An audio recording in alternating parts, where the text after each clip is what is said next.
안녕하세요. 근거엄마입니다. 요즘 미국과 중국의 무역 분쟁과 경기가 더 안 좋아질 거란 우려 속에서 미국이 최근에 기준금리를 내리면서 한국도 기준금리를 낮췄는데요.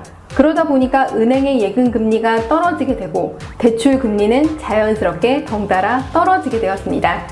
일반적으로 고정금리와 변동금리를 비교해보면 변동금리가 고정금리보다 대출이자가 더 싼 편인데요. 대출금리가 떨어질 때 고정금리가 너무 많이 떨어져서 반대로 변동금리보다 이자가 더 싸게 바뀐 것입니다. 그러니 기존에 변동금리를 받으셨던 분들이 고정금리로 갈아타려는 현상이 벌어지고 있는데요. 문제는 변동금리이신 분들이 대부분 갈아타려고 해도 대출 규제가 강화가 되어서 초반에 받았던 대출 금액만큼 대출이 안 나오게 된다는 것입니다. 그러니 싼 금리로 대출을 갈아타고 싶어도 대출 한도가 안 나오니까 갈아타지 못하게 되는 현상이 벌어지게 된 것인데요. 정부에서는 이런 현상 때문에 서민들의 생활이 더 팍팍해지면 안 되겠다, 대출 이자를 좀 줄여주자 해서 내놓은 정책이 바로 제2 안심전환 대출이라는 것입니다.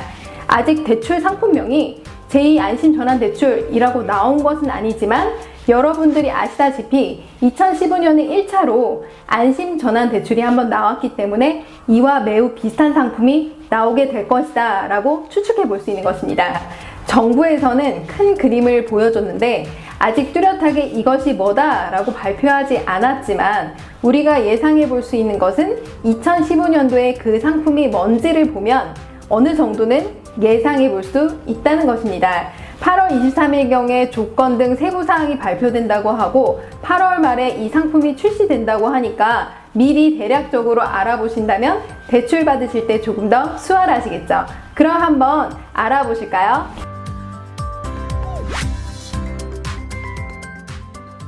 먼저 안심전환 대출이란 더 싼 금리로 갈아타는 것을 말하는 것인데요.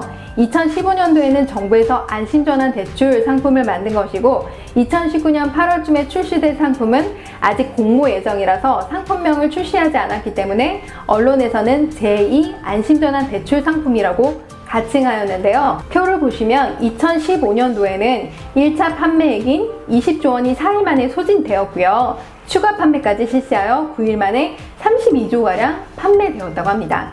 이번에 출시될 제2 안심전환 대출은 아직 공급 한도가 정해지지 않았다고 합니다. 두 번째 지원 대상을 보실까요?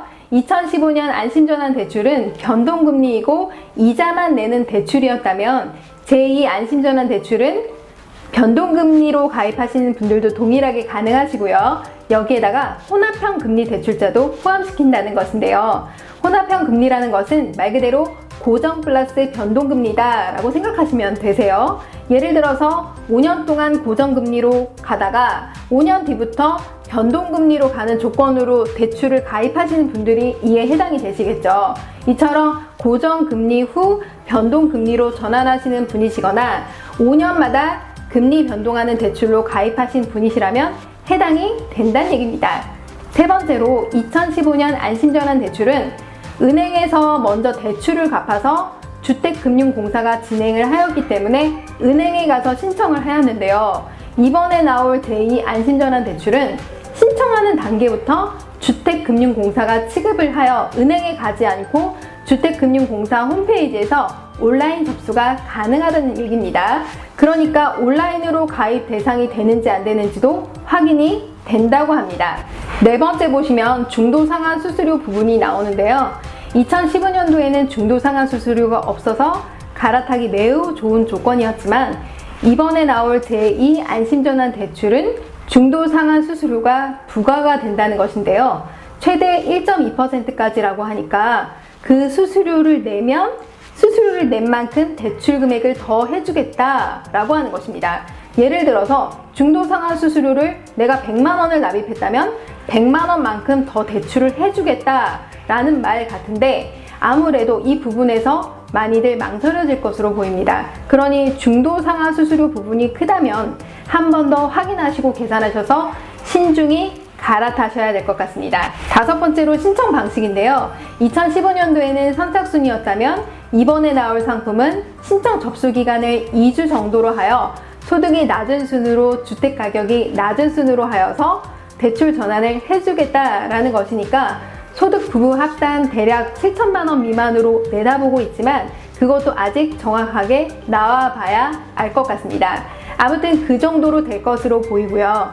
또한 집 시세가 싼 가격부터 비싼 가격 순이 있을 거 아니에요? 그러니까 우리 집 아파트 시세가 다른 아파트보다 조금 더 싸다. 그러니까 그런 순차적인 방법으로 커트라인을 정하겠다라고 보시면 되시는 겁니다. 여섯 번째, 대출 규제 비율인데요. LTV 담보 인정 비율, 그러니까 대출을 받을 수 있는 금액이 아파트 시세의 몇 %가 가능한지를 말하는 것인데요. 70%에서 규제 대상 지역 같은 경우는 40%로 바뀌었지만 기존 70%로 그대로 해주겠다는 말입니다. 그리고 DTI, 총 부채 상환 비율을 말하는데 이건 대출 받을 수 있는 금액이 내 소득 대비 갚을 수 있는 능력이 얼마나 되냐라는 것이니까 기존의 60%를 그대로 동일하게 적용해주겠다는 것입니다. 일곱 번째, 대출 금리인데요. 2015년도에는 2.55%에서 2.65%인데 비해 올해 나올 상품은 2% 초반으로 예상한다는 것입니다. 자, 여러분들이 예를 들어서 대출 3억 원을 20년 만기로 변동금리로 3.5%를 했어요. 그런데 고정금리 2.4%로 갈아탔다면 매달, 그러니까 매월 16만 4천 원씩 아낄 수 있다는 것입니다. 그리고 기존 1금융 대출자만 가능했었는데요. 이번에는 2금융까지 받으셨던 분들이 가능하시다고 하니까 그만큼 많이 확대되었다라고 보시면 되실 것 같아요. 그럼 가입 대상이 아니신 분들은 어떤 분일까요? 이 상품이 실수요자와 서민 위주라는 취지이기 때문에 가입 대상이 아니신 분들이 계실 텐데요. 그런 분들은 첫 번째로 실수요자는 1주택을 말하는 것이니까 다주택자는 안 되시겠죠. 그리고 오피스텔도 안 됩니다. 두 번째, 서민 위주다 보니 소득을 보겠다는 얘기인데요. 그렇게 되면 부부 합산 7천에서 8천 정도로 될 것 같습니다. 네 번째로 중도금 대출도 안 됩니다.